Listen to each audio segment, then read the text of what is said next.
ये अल्लाह का दिया हुआ हुनर है, लोग इसकी कदर नहीं करते।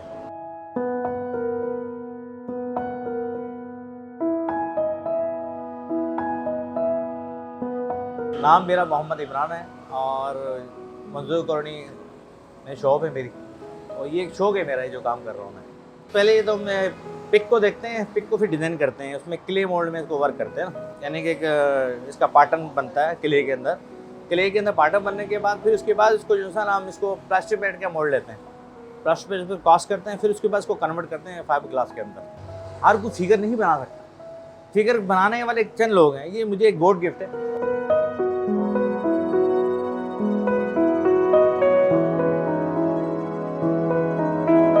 आर्ट को जो है ना लोग समझते नहीं हैं, बहुत कम लोग हैं जो आर्ट को समझते हैं। एक मेरे रब ने मुझे अता किया है तो मैं बना रहा हूँ, मैं पूछ तो नहीं रहा ना इसको। अब पूछ रहा होता तो मेरे लिए तो गुनाह है, देने वाली तो ज़ात रब की है, बंदा तो नहीं देता ना।